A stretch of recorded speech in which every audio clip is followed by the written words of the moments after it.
আসসালামু আলাইকুম। সবাই কেমন আছেন? আশা করি সবাই ভালো আছেন। আজ আপনাদের জন্য নিয়ে এসেছি গল্পের অন্তিম পর্ব। আশা করি গল্পটি আপনাদের ভালো লাগবে। তাহলে চলুন শুরু করা যাক। হঠাৎ আমার কিছু একটা মনে আসতেই আমি এক ঝটকায় নিজেকে ছাড়িয়ে নিয়ে উনাকে এক ধাক্কা দিলাম। ফাহিম টাল সামালতে না পেরে ছিটকিয়ে খাটের এক কোণে গিয়ে পড়ে। আমি বললাম, আপনি হয়তো ভুলে যাচ্ছেন আপনার দেওয়া শর্তের কথা। কিন্তু আমি ভুলে যাইনি সেদিনের কথা। আর প্রতিনিয়ত সেটাই আমাকে মনে করিয়ে এসেছেন। তাহলে ভুলে কি করে বলুন তো? আচ্ছা, একটা কথা বলুন তো, কোন অধিকারে আপনি আমাকে জড়িয়ে ধরেছেন? ভুলে যাবেন না, আমি আপনাকে এখনো স্বামীর অধিকার দেইনি। এমনকি আপনিও আমাকে স্ত্রীর অধিকার দেননি। তাই আমি মনে করি আমাদের মধ্যে দূরত্ব বজায় রাখাই ভালো। আমার কথাগুলো শুনতে শুনতে ফাহিম সোজা হয়ে বসে আমার দিকে তীক্ষ্ণ দৃষ্টি নিয়ে তাকিয়ে আছে। আমি কথা বলা শেষ করার সাথে সাথে সে আমাকে ধাক্কা দিয়ে বিছানায় ফেলে দেয়। তারপর আমার উপর ঝুঁকে রাগে গজগজ করতে করতে বলে, এই মেয়ে, এই কিসের এত দেমাগ তোমার? নিজেকে কি মনে করো? হ্যাঁ, ভুলে যেও না আমি তোমার স্বামী। আমি তোমার সাথে যখন যা মন চায় তাই করতে পারি। তার জন্য তোমার অনুমতিরও প্রয়োজন নেই আমার, সেটা নিশ্চয়ই তুমি জানো। তবে আমি কি চাই তুমি সেটা বোঝার চেষ্টাই করনি কখনো। আর বাকি রইল অধিকারের কথা। কেউ কাউকে অধিকার দিতে না চাইলে সেটা আদায় করে নিতে হয়। সেটা তোমাকে বুঝিয়ে লাভ নেই। তুমি যদি বুঝতে তাহলে হয়তো এখন এমনটা করতে না। এই বলে আমাকে ছেড়ে ফাহিম উঠে চলে গেল। আমি শুধু ফ্যাল ফ্যাল করে তাকিয়ে রইলাম ওর চলে যাওয়ার দিকে। এদিকে আমার চোখ থেকে টপ টপ করে জল পড়ছে। যে কষ্টটা মনের মধ্যে চেপে রেখে শক্তভাবে নিজেকে ওর সামনে পেশ করেছি, কিন্তু এখন ওনার কথাগুলো শুনে নিজেকে আর ধরে রাখতে পারলাম না। বালিশে মুখ গুজে ইচ্ছে মতো কান্না করলাম। ওইদিকে রিফাত সবার সামনে রিনিকে কিছু না বললেও রুমে গিয়ে রাগে ফেটে পড়ে রিনির উপর। কারণ আমার সাথে সাথে সে যে তার ভাইকেও অপমান করেছে। রিফাত বলে, রিনি, আমার মনে হয় তুমি এবার একটু বেশি বেশি করে ফেলছ। কি দরকার ছিল সবার সামনে বড় ভাবিকে এভাবে অপমান করার? শুধু তাই নয়, সাথে আমার ভাইকেও তুমি অপমান করেছ, তাও আবার ভাইয়ের সামনে। ভাইয়ের নামে এতগুলো কথা বলার কি দরকার ছিল? এই বাসায় এসেছো পর্যন্ত আমি দেখছি প্রতি পদে পদে তুমি ভাবিকে ছোট করছো। কেন এমন করছো তুমি বলতে পারো আমাকে? আমি এতদিন চুপ করে থাকলেও আজ আমি তোমার বিপক্ষে। কেন জানো? কারণ আজ তুমি সীমা লঙ্ঘন করে ফেলেছ। ভাবি যদি তোমাকে ছোট বোন হিসাবে মেনে নিতে পারে, তাহলে তুমি কেন সবকিছু মেনে নিতে পারছো না? আচ্ছা, আমাকে একটা কথা বলো তো, বিবাহিত পুরুষ দ্বিতীয়বার বিয়ে করা কি পাপ? আমি মানছি যে ঈশা ভাবি মারা যাওয়ার 7 দিনের মাথায় ভাইয়া বিয়ে করেছে, কিন্তু কেন করেছে সেটা তুমি খুব ভালো করেই জানো। তার ছোট ছোট ফুটফুটে দুটো বাচ্চার জন্য। যদি উনি বিয়ে না করতেন তাহলে এই বাচ্চা দুটোকে কে সামালতো বলতে পারো তুমি? আর ইভা ভাবি, তাকে কেউ জোর করে এই বিয়েতে রাজি করায়নি। সে নিজের ইচ্ছায় এই বিয়ে করেছে। ওনার মা বাবা তো একদম রাজি ছিল না এই বিয়েতে, কিন্তু ভাবির জেদের কাছে তারা হার মেনেছে। আর কাকে তুমি গরিব ঘরের মেয়ে বলে অপমান করছো? তুমি জানো ভাবি কোন ঘরের মেয়ে? বিখ্যাত বিজনেসম্যান মোহাম্মদ ওসমান হাসানের একমাত্র মেয়ে, যাকে তুমি বারবার গরিব বলে অপমান করছো। এই কথা শুনে রিনি চোখ বড় বড় করে রিফাতের দিকে তাকিয়ে থাকে। রিফাত বলে, এখানে অবাক হওয়ার কিছু নেই, তোমাকে যা বলেছি সেটাই সত্যি। আই হোপ তোমাকে আর কিছু বলে দিতে হবে না। এই বলে রিফাত বাহিরে চলে গেল। কিন্তু রিনি কোনো কথাই বলল না, চুপচাপ বসে রইল একই জায়গায়। সে যে অন্যায় করেছে এটা সে খুব ভালো করেই বুঝতে পারছে। সামান্য একটা কফির জন্য এত কথা বলা উচিত হয়নি, তাও আবার বড় ভাইয়ের সামনে। নিজের ভুল বুঝতে পেরে নিজের কাছে নিজেই ছোট হয়ে গেল রিনি। এত অপমান হওয়ার পর মন মানসিকতা কিছুই ঠিক ছিল না আমার। এত অপমান আর সহ করতে পারছি না। ফাহিমের সাথেও আজ দু কথা হয়ে গেল আমার। রাতে সবাই একসাথে খেতে বসেছে, কিন্তু আমি যাইনি খেতে। এমনিতেও খেতে ইচ্ছে করছিল না, তাই বাচ্চাদের নিয়ে শুয়ে পড়েছি। খাবার টেবিলে আমাকে না দেখে মা বলে, কিরে ফাহিম, বড় বউ আসছে না কেন? ও কি রাতের খাবার খাবে না নাকি? ফাহিম বলে, তা তো জানি না, তুমি চিন্তা করো না, খেয়ে নাও তুমি, আমি ওর জন্য খাবার নিয়ে যাব। এই বলে ফাহিম এক প্লেটে ওর আর আমার জন্য খাবার নিয়ে রুমে চলে আসে। খাবার টেবিলে রেখে আমাকে ডাকে, ইভা, ঘুমিয়ে পড়েছ নাকি? আমি বললাম, না। কেন, কিছু লাগবে আপনার? ফাহিম বলে, না, খাবার নিয়ে এসেছি তোমার জন্য, ওঠো। আমি বললাম, আমার খিদে নেই। ফাহিম বলে, দেখো, না খেয়ে থাকলে শরীর খারাপ করবে, উঠে খেয়ে নাও। আমি বললাম তো আমি খাবো না। ফাহিম বলে, তুমি না খেলে কিন্তু আমিও খাবো না। এখন কি তুমি আমাকে না খাইয়ে রাখতে চাও? এবার আমি উঠে বসে ওনার দিকে তাকালাম, আমার চোখে তখনও জল। আমি বললাম, কেন, আমি না খেলে আপনি খাবেন না কেন? ফাহিম এবার আমার পাশে এসে বসে আমার এক হাত ওর 2 হাতের মধ্যে শক্ত করে চেপে ধরে বলে, তুমি না খেলে আমি কি করে খাই বলো তো? আমি জানি তুমি আমার উপর রেগে আছো। একে তো সন্ধ্যার সময় রিনি তোমাকে সবার সামনে অপমান করলো, তার উপর আমিও তোমার সাথে রাগারাগি করলাম, তাই মন খারাপ করে আছো তাই না? আমি কিছু না বলে চোখের পানি মুছে নিচের দিকে তাকিয়ে আছি। ফাহিম বলে, সরি, আর কখনো তোমাকে বকা দেব না, এসো খেয়ে নাও। আমি তখনও চুপ করে আছি। ফাহিম বলে, তোমার খেতে হবে না, আমি তোমাকে খাইয়ে দিচ্ছি। এই বলে খাবারের প্লেট নিয়ে আমার সামনে বসে আমাকে খাইয়ে দিতে লাগলো। আমিও চুপচাপ খেতে লাগলাম। আমাকে খাওয়ানোর সাথে সাথে সেও খাচ্ছে। ফাহিম বলে, আমরা খাওয়া শেষ করে ছাদে যাব, কি যাবে আমার সাথে? আমি উপর নিচ মাথা নাড়িয়ে সম্মতি জানালাম। আমাদের দুজনের খাওয়া শেষ হলে ফাহিম প্লেট নিচে রেখে এসে বলে, তুমি কফি বানিয়ে নিয়ে এসো, ততক্ষণে আমি মেয়েদেরকে মায়ের কাছে দিয়ে আসি। আমি বললাম, কেন, মায়ের কাছে কেন? ফাহিম বলে, কেন আবার? তুমি আমি ছাদে চলে গেলে ওরা যদি কান্না করে তখন কি হবে? আমি বললাম, ওরা তো ঘুম থেকে উঠবে না, আমরা তো কফি খেয়ে চলে আসব। ফাহিম বলে, বেশি কথা বলো না, যেটা বলেছি সেটা শোনো। আমি আর কিছু বললাম না, চলে গেলাম কফি বানাতে। ততক্ষণে উনি মেয়েদেরকে মায়ের কাছে দিয়ে আসে। তারপর আমরা দুজন ছাদে গেলাম। আজও ঠিক আগের মতো দুজন পাশাপাশি দাঁড়িয়ে কফি খাচ্ছি। তবে আজ কিন্তু চাঁদের আলো নেই, চারিদিক ঘন কালো অন্ধকার, ভালো করে কিছুই দেখা যাচ্ছে না। মনে মনে ভাবছি, এমন অন্ধকারে কেউ ছাদে আসে? এই মানুষটার মতিগতি কিছুই বুঝি না। হঠাৎ ফাহিম আরেকটু এগিয়ে এসে আমার গা ঘেঁষে দাঁড়ালো। আমি তো অবাক, ব্যাপারটা কি? আজ এমন আচরণ করছে কেন? ওনার আবার কি হলো? আমিও সেই সুযোগে আরেকটু সরে গিয়ে দাঁড়ালাম, দেখতে চাই উনি কি করে। কিন্তু আমাকে অবাক করে দিয়ে আবার আমার গা ঘেঁষে দাঁড়িয়ে আমার কাঁধে হাত রাখে। আমি অবাক চোখে একবার ওনার মুখের দিকে, আবার আমার কাঁধে রাখা হাতের দিকে তাকিয়ে মাথা নিচু করে নিলাম। আসলে উনি কি করতে চাইছে আমি কিছুই বুঝতে পারছি না। আমি আবার নিজেকে ছাড়িয়ে আরেকটু দূরে গিয়ে দাঁড়ালাম। আমি এমন করাতে ফাহিম খুব রেগে গেল। এবার সে হঠাৎ আমার হাত ধরে হ্যাঁচকা টান দিয়ে ওর বুকে এনে ফেলে। আমিও কিছু বুঝে ওঠার আগেই ওর বুকে এসে পড়ি। এদিকে ফাহিম আমাকে বুকের মধ্যে পেয়ে দু হাতে শক্ত করে জড়িয়ে ধরে। আমি বললাম, এ কি, আপনি এসব কি করছেন? ছাড়ুন আমাকে। ফাহিম বলে, একটুও নড়াচড়া করবে না, একদম চুপচাপ থাকো। আমি বললাম, চুপ থাকবো মানে? আপনি আমাকে এভাবে জড়িয়ে ধরে আছেন কেন? ছাড়ুন আমাকে। দেখুন, আমরা স্বামী স্ত্রী হলেও আমাদের মাঝে কিন্তু স্বামী স্ত্রীর সম্পর্ক নেই। সেটা আমার থেকে ভালো আপনি খুব ভালো জানেন। ফাহিম বলে, আচ্ছা তুমি এত বকবক করছো কেন? একটু চুপ করে বুকের মাঝে থাকো না। আর তোমার আমার মাঝে স্বামী স্ত্রীর সম্পর্ক না থাকলেও হতে কতক্ষণ? আমি বললাম, মানে কি বলতে চাইছেন একটু ক্লিয়ার করে বলুন তো। ফাহিম বলে, কেন, তুমি কি কিছুই বুঝতে পারছো না আমি কি চাই? আমি বললাম, কি আজব প্রশ্ন করছেন আপনি? আপনি আমাকে না বললে আমি কি করে বুঝবো আপনি কি চান? ফাহিম বলে, এখন আপাতত চাই তুমি চুপচাপ আমার বুকে থাকো, একদম কোনো কথা বলবে না। আমি বললাম, কিন্তু। ফাহিম আমাকে আরো শক্ত করে জড়িয়ে ধরে বলে, চুপ, একদম চুপ, কোনো কিন্তু নয়। এই বলে আমাকে জড়িয়ে ধরে দাঁড়িয়ে রইল। কিন্তু আমি তাকে জড়িয়ে ধরিনি, আমি ওর বুকের টি শার্ট খামচে ধরে দাঁড়িয়ে আছি। এভাবে প্রায় অনেকক্ষণ কেটে গেল। ধীরে ধীরে আমিও নিজের অজান্তেই ওকে জড়িয়ে ধরলাম। ফাহিম খুব শান্ত সুরে বলে, গুড গার্ল। এভাবে আরো 10-15 মিনিট কেটে গেল। আমরা একে অপরকে জড়িয়ে ধরে দাঁড়িয়ে আছি। নীরবতা ভেঙে ফাহিম বলে, এই তোমাকে বলছি, শুনছো? আমি বললাম, শুনছি, বলুন। ফাহিম বলে, একটা অনুরোধ করব, রাখবে? আমি বললাম, উফ, এত হেয়ালি না করে সোজাভাবে বলুন তো কি বলবেন। ফাহিম বলে, কালকে তুমি আমার সাথে শপিংয়ে যাবে? আমি বললাম, কেন? ফাহিম বলে, কেন আবার, তোমাকে শপিং করে দেব।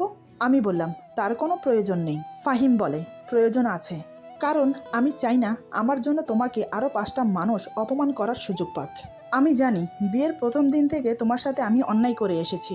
আমাদের বিয়েটা যে পরিস্থিতিতে হোক না কেন সেটাকে এখন থেকে সম্মান দিতে চাই।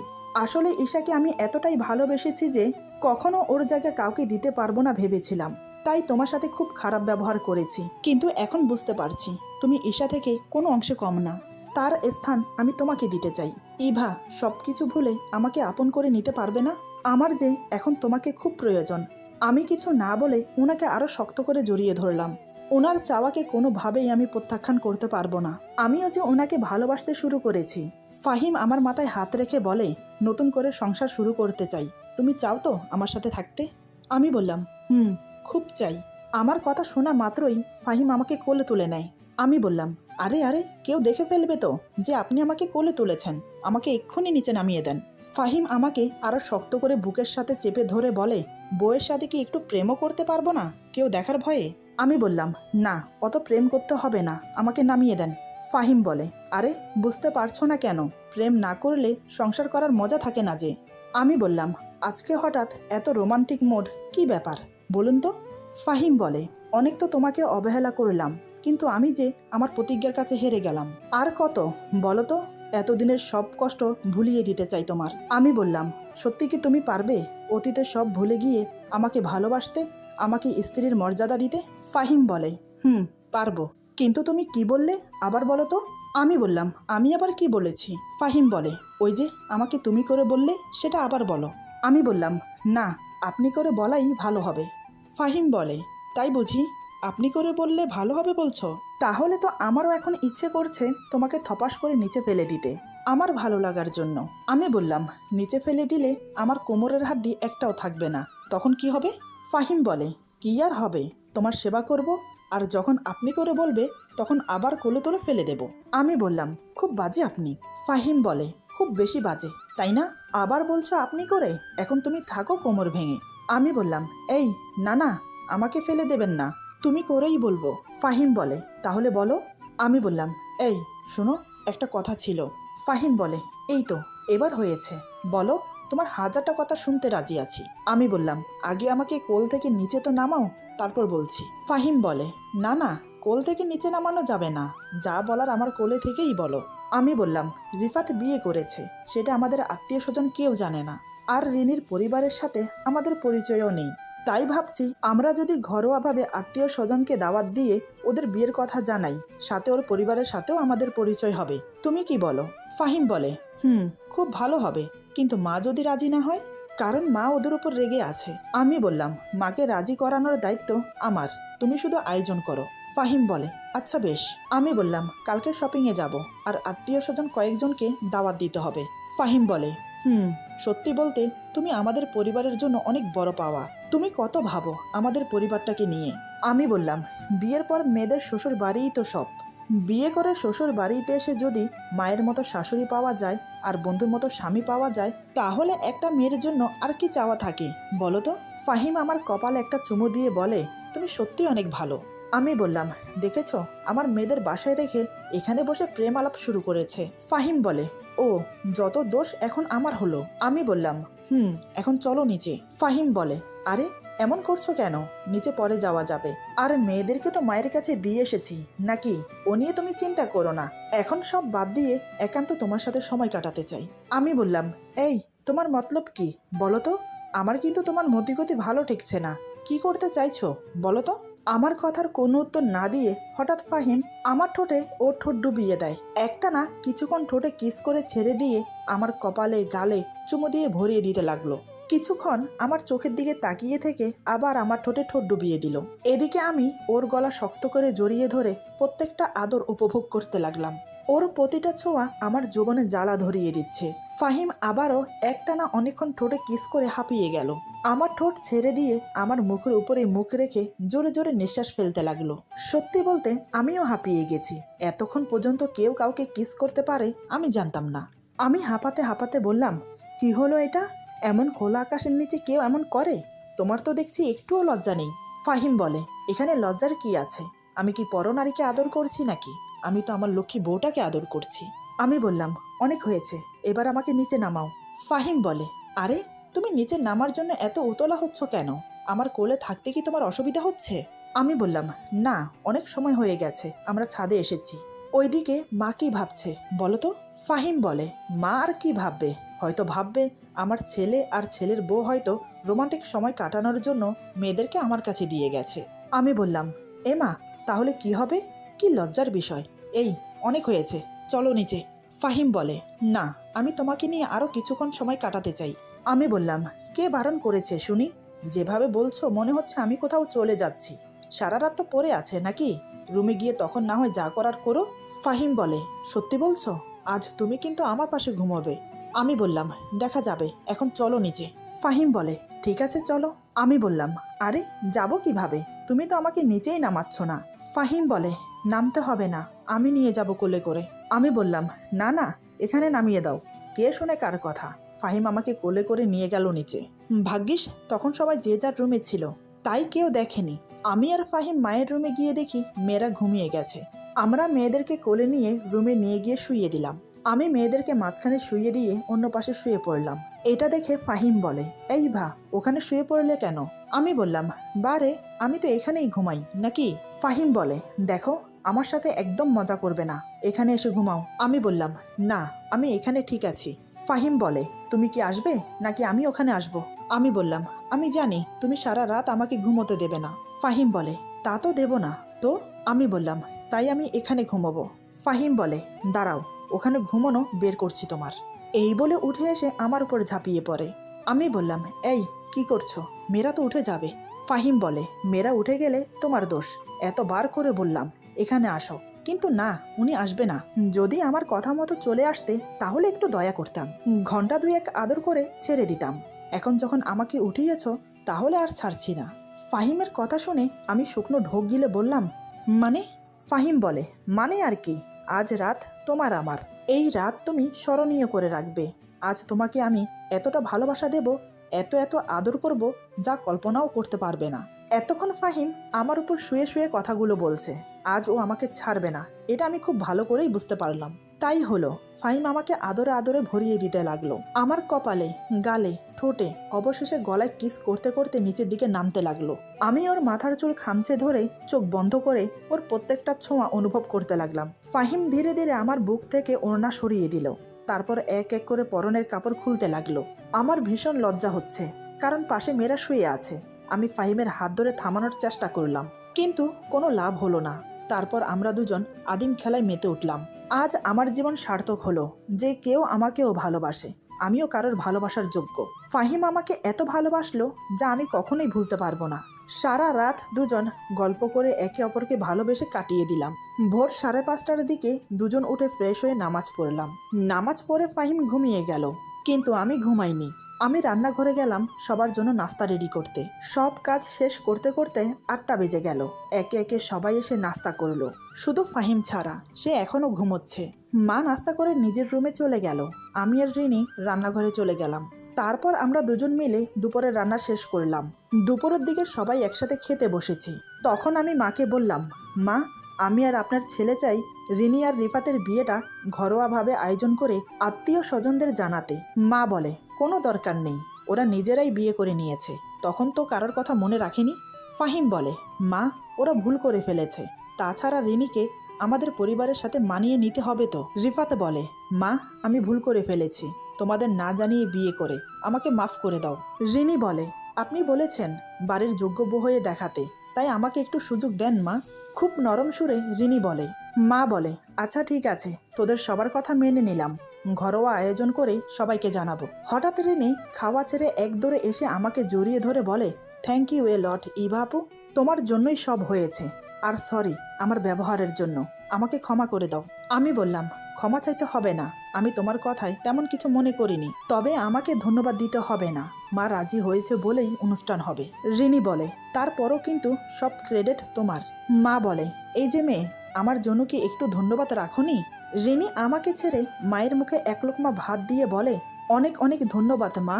এই বলে মাকে জড়িয়ে ধরে। মা ওর মাথায় হাত বুলিয়ে বলে, পাগলি মেয়ে, যাও নিচে খেতে বসো। খাওয়া দাওয়া শেষে সব থালা বাসন রিনি ধুয়েছে। বিকেলে আমরা সবাই শপিং করতে গেলাম। রিনি আর রিফাত একটা দোকানে প্রবেশ করলো। আমি আর ফাহিম অন্যান্য দোকানগুলো দেখতে লাগলাম। হঠাৎ একটা দোকানের কাছে আসতেই খুব সুন্দর একটা শাড়ি দেখে আমার চোখ আটকে গেল। তাই দোকানটিতে গিয়ে জিজ্ঞেস করলাম, এই শাড়িটার প্রাইস কত? দোকানদার অন্যদিকে ফিরেছিল। আমার কথা শুনে লোকটা আমার দিকে তাকাতেই আমার বুকের ভেতরটা দুমড়ে মুচড়ে যাচ্ছে। সেই চেনা মুখ, প্রথম ভালোবাসার মানুষকে এভাবে দেখতে খুবই কষ্ট হচ্ছে। আসলে নীল আগের মতো নেই, চেহারায় কষ্টের ছাপ। সারাদিন খাটাখাটি করলে তো চেহারা খারাপ হবেই। এদিকে আমার দিকে তাকিয়ে নীল কোনো কথা বলছে না।